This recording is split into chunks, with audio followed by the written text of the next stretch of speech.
Hello friends, जैसे कि आपको पता है कि मुझे आपके लिए एक नई सीरीज़ लेके आनी थी, लेकिन मैं काफ़ी कंफ्यूज थी दो सीरीज़ के बीच में।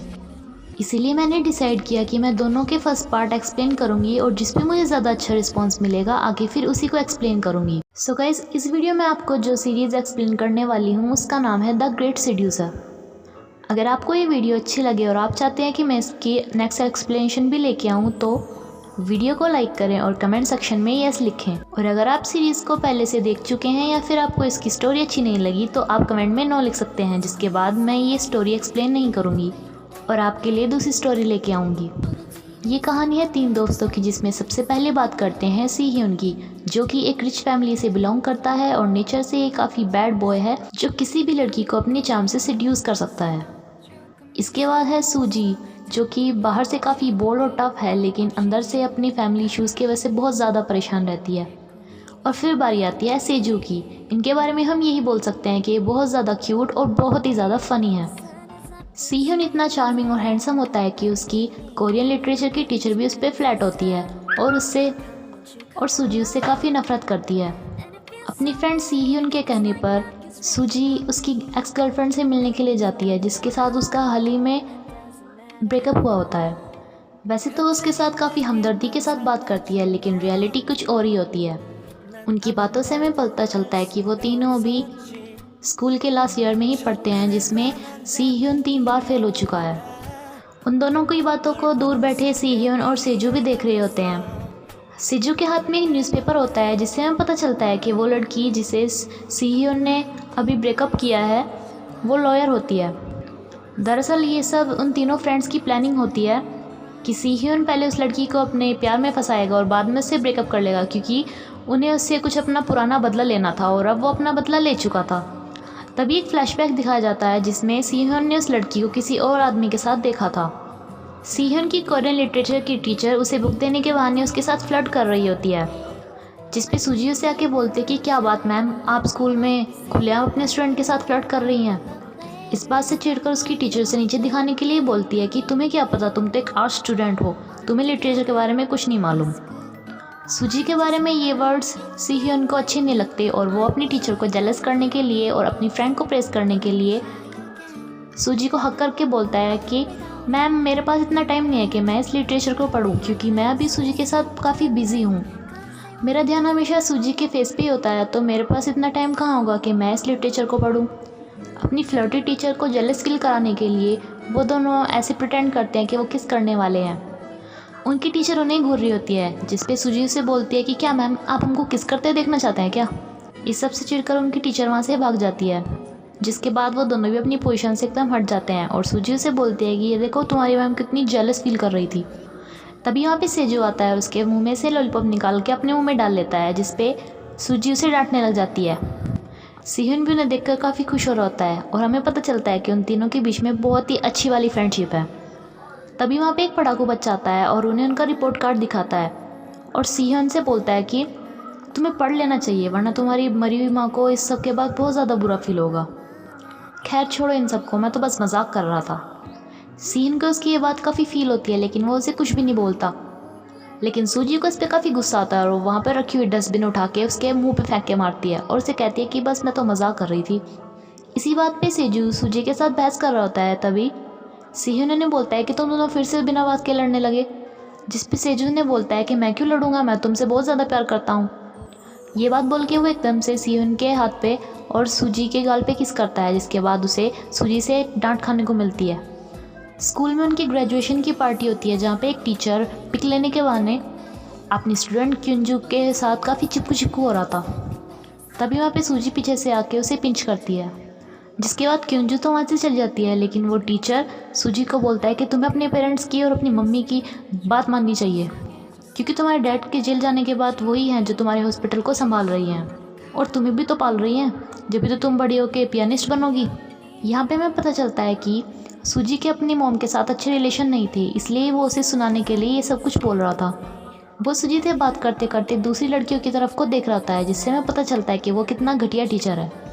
तभी वहाँ पे सीह्यून आ जाता है, जो उस टीचर को उसकी वाइफ के साथ एक फ़ोटो दिखाता है। उसकी वाइफ प्रेग्नेंट होती है। जिस पे उसे बोलता है कि मुझे पता है आपके होने वाले बेबी का फेस आपके जैसा बिल्कुल भी नहीं होने वाला, है ना सूजी। ये बात उनके टीचर को समझ नहीं पाता। जिस पे सूजी उसे बोलते हैं कि आप तो कभी कुछ समझ ही नहीं पाता है, अगर आपको कुछ समझना है तो जो आपका बेटा होगा ना उसे हमारे हॉस्पिटल में लेके आना, मेरे डैड के हॉस्पिटल में आपको उसका DNA टेस्ट करवाने की पूरी सुविधा मिलेगी। वहाँ पर वो दोनों मिलकर अपनी टीचर की पूरी बेइज्जती मारते हैं और उन दोनों से वो पीछे छुटा के दूसरी टीचर्स के पास चला जाता है और एक आर्ट के टीचर के पास जाके उन्हें उनकी शादी के लिए बधाई देते हैं। उस आर्ट के टीचर के बारे में देख के सूजी फ्लैशबैक में जाती है, जहाँ वो टीचर सूजी को आर्ट्स समझाने के लिए उसके घर पे आके उसे पढ़ाया करता था। सूजी उसे काफ़ी पसंद करती थी और वो भी ऐसे ही बिहेव करता है जैसे वो भी उसे काफ़ी पसंद करता है। लेकिन उसे ये सब करने के लिए सूजी की मॉम ने पैसे दिए थे और पैसे मिलने के बाद वो सूजी को ये बोल के चला जाता है कि तुम्हें अपनी पढ़ाई पे ध्यान देना चाहिए, न कि फालतू बातों पे। ये सब सोचने के बाद सूजी उसे एज अ स्टूडेंट एक फ्लावर देती है और वो काफ़ी सैड दिखती है।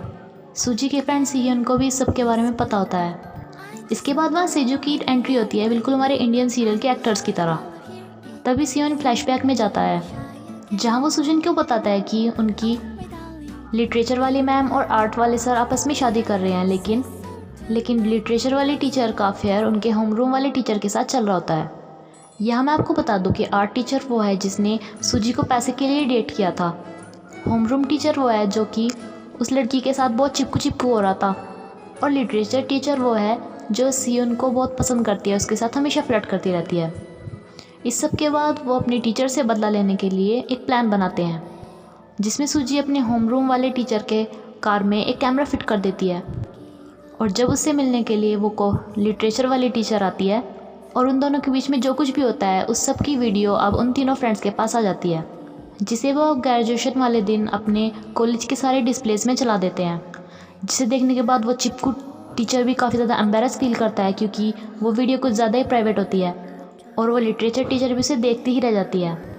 अपनी वाइफ की ऐसी वीडियो सबके सामने चलता देख वो टीचर भी काफ़ी एम्बेरस फील करता है, जिसे सूजी भी देखती है और उन सब का अब अपना बदला पूरा हो चुका होता है। ऐसा सीन क्रिएट करने के बाद वो तीनों फ्रेंड्स वहाँ से जा ही रहे होते हैं, तभी वहाँ पे क्योंजू आ जाती है, जिससे पता होता है कि ये वीडियो उन्होंने ही दिखाई थी सबको और उसे ये सब कुछ काफ़ी कूल लगता है। वो उन सबको अपने साथ फ़ोटो क्लिक करने के लिए बोलती है। दरअसल वो सेजू को बहुत ज़्यादा लाइक करती है। फिर सेजू और अपने फ्रेंड्स के साथ सेल्फी लेता है और उसे बाद में अपनी क्यूट अंदाज में बाय बाय बोल के वहाँ से जाता है।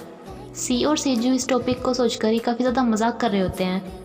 तभी सूजी उन्हें रोक के बोलते हैं कि तुम्हें पता है जैसे कि तुम बड़े हो चुके हो तो मैं तुम्हें एक बात बताना चाहती हूँ। किसी के लिए भी सबसे बड़ा बदला वो होता है अगर हम किसी की सबसे प्यारी चीज़ उससे छीन लें। सीहियन को पता होता है कि ये बात सूजी अपने आप को लेकर ही बोल रही होती है, क्योंकि उसके साथ ऐसा हो चुका होता है। सेजू देखता है कि उसके दोनों फ्रेंड्स एक साथ बात करते जाते रहते हैं, इसलिए वो उन दोनों के बीच में टपक जाता है और सूजी के साथ हमेशा की तरह बहस करने लगता है, क्योंकि उसे उसके साथ बहस करना बहुत ज़्यादा अच्छा लगता है, जिसपे सूजी भी उसे मारने लग जाती है। तभी वहाँ पर एक लड़का आके सूजी को हाय बोलता है। इसे देखकर सूजी की एकदम से टोन चेंज हो जाती है और वह भी उसे बड़े प्यार से हाय बोलती है। ये सब कुछ उसके दोनों फ्रेंड्स भी देख रहे होते हैं, जबकि सेजू तो उसे बहुत ज़्यादा घूर रहा होता है और वह सूजी को बोलता है कि एक हंस को इन कौवों के साथ ऐसे हैंग आउट नहीं करना चाहिए, जिसपे सूजी उसे बोलते हैं कि हंस कौन है, यहाँ पर तो बगुला है और एनीवे तुम दोनों चुप रहोगे और कोई भी मुसीबत खड़ी मत करना और उसके सामने थोड़ा अच्छे से बिहेव करना। सीहियन उस लड़के को देख के बोलता है कि ये तो अभी से तुम्हारे आगे पीछे फिर रहा है, ये कितना अनोइंग है, जिसपे सूजी से बोलता है कि अब तुम बड़ों के से बिहेव मत करो और मुझे पीछे से आवाज़ मत लगाना। तभी पीछे से सेजू जानबूझकर उसे आवाज़ लगाने लग जाता है और सीहियन को बोलता है कि इसने इसमें क्या देख लिया, जिसपे सीहियन उसे बोलता है कि चिंता मत करो, पहले यही उसे डंप करेगी। फिर सीन आता है तैही और क्योंजू का, जो कि अपना लास्ट डे सेलिब्रेट करने के लिए एक फार्म में आते हैं, जहाँ क्योंजू तैही को बताती है कि उसने अपनी मम्मी से झूठ बोला कि उसका एनुअल ग्रेजुएशन डे आज नहीं एक हफ्ते बाद है, क्योंकि उसकी मम्मी देखने में काफ़ी खूबसूरत है और देखने में उससे भी कम एज की लगती है, इसलिए वो अपनी मम्मी के सामने खुद को एम्बेरस फील करती है। फिर वो उसे सेजू और उसके फ्रेंड्स के बारे में बताती है और उसे बताती है कि वो सेजू को कितना लाइक करती है। सूजी का बॉयफ्रेंड उसे एक प्राइवेट पार्टी में इन्वाइट करता है, जो कि सिर्फ नोबल लोगों के लिए और लॉ से रिलेटेड लोगों के लिए थी, क्योंकि वो एक लॉस की फैमिली से बिलोंग करता था। तभी सेजू उसे कॉल करके वहाँ पे बुलाता है पार्टी के अंदर, लेकिन वो उसे मना कर देती है। पार्टी में एक लड़की रो रही होती है, क्योंकि उसकी डॉटर ने उसकी खूबसूरती की वजह से उसे अपनी ग्रेजुएशन पार्टी में नहीं बुलाया था। तभी वहाँ पे सेजू और सीहियन आते हैं और उस पार्टी को ज्वाइन करते हैं। सीहोन उस लड़की को रोता देख उसके पास जाकर बैठ जाता है। सूजी जिस पार्टी में अपने बॉयफ्रेंड के साथ होती है, वहाँ पर कुछ लोग उसके बॉयफ्रेंड से पूछते हैं कि क्या ये तुम्हारा फर्स्ट लव है, जिसे वो इग्नोर कर देता है। तभी उसका एक फ्रेंड बोलता है कि मुझे पता है कि किससे प्यार करता है, वो एक एडवाइज़र की डॉटर है। सूजी को लगता है कि वो लड़का उसे ये बात सिर्फ चिढ़ाने के लिए बोल रहा था, इसलिए वो उन्हें बताने वाली होती है कि वो दोनों एक दूसरे को डेट कर रहे हैं, लेकिन तभी वो उसे रोक देता है ये बोलने से और उसे साइड में लेकर जाता है, जहाँ वो उसे कहता है कि वो उसका सिर्फ फ्रेंड है। वो उसे ये भी बताता है कि उसी की मॉम ने उसे कहा था उसके साथ टाइम स्पेंड करने के लिए, जिससे वो उसके एंट्रेंस एग्ज़ाम की तैयारी के लिए उसे एडवाइस दे सके। इसी बहाने उसने उसके साथ कुछ टाइम स्पेंड किया था, लेकिन वो उसे डेट नहीं कर सकता क्योंकि वो सूजी से काफ़ी ज़्यादा अमीर है। जिस पे सूजी उससे पूछती है कि तुम ये बात मुझे अब क्यों बता रहे हो, जिस पे वो उसे कहता है कि मुझे तुम काफ़ी ज़्यादा प्रीटी लगी थी, इसलिए सोचा थोड़ा सा टाइम स्पेंड कर लूँ तुम्हारे साथ, लेकिन ये मेरी रेपुटेशन के लिए अच्छा नहीं होगा। और मैं तुम्हें एक बात और बता देता हूँ, जब तुम्हारे डैड के ऊपर केस हुआ था, तुम्हारी मम्मी मेरे फैमिली के पास हेल्प लेने के लिए आई थी कि हम उन्हें कुछ बचाएं, लेकिन हमने उनका केस लेने से मना कर दिया। और अगर हम उन्हें बचा लेते ना, हम उनका केस लड़ लेते, तो वो पक्का जेल में नहीं जाते। लेकिन तुम्हारी मम्मी कितनी इम्प्रेसिव है ना, उन्हें पता है कि हमने उनके साथ ये सब किया था, लेकिन फिर भी वो चाहती है कि मैं तुम्हारा बॉयफ्रेंड बनूँ। ये सब कुछ सुनने के बाद सूजी काफ़ी ज़्यादा अपसेट हो जाती है और वो गुस्से में अपनी मोम के पास जाती है और उससे इस बारे में सब कुछ पूछती है। वो अपनी मोम से ये भी पूछते हैं कि अगर वो मेरे डैड को जेल में जाने से बचा लेते तो क्या आप उन्हें फिर भी छोड़ देती या आप उन्हें नहीं छोड़ती। जिस पे उसकी मोम से बोलते हैं कि मैंने उन्हें छोड़ा नहीं है, मैंने सिर्फ अपने हॉस्पिटल को बचाया है। सीहन जिस लड़की के साइड में बैठा हुआ था वो कुछ टाइम के लिए बाहर चली जाती है। तभी वहाँ पे एक दूसरी लड़की आके बैठ जाती है और उससे पूछती है कि क्या तुम मेरे साथ बाहर चलोगे। तभी वहाँ पे वो पहले वाली लड़की आ जाती है और सीहन उसे उठने को बोल देता है, जिस पे उसे काफ़ी इंसल्ट फील होती है। और फिर वो उस पहले वाली लड़की को नीचे दिखाने के लिए बोलती है कि सीहन, मुझे नहीं पता था कि तुम बड़ी उम्र वाली लड़कियों में इंटरेस्टेड हो। जिस पे सीहन उसे बोलता है कि अच्छा, पर मुझे तो तुम दोनों की एज एक जैसी लग रही है, बल्कि मुझे ये ज़्यादा यंग लग रही है।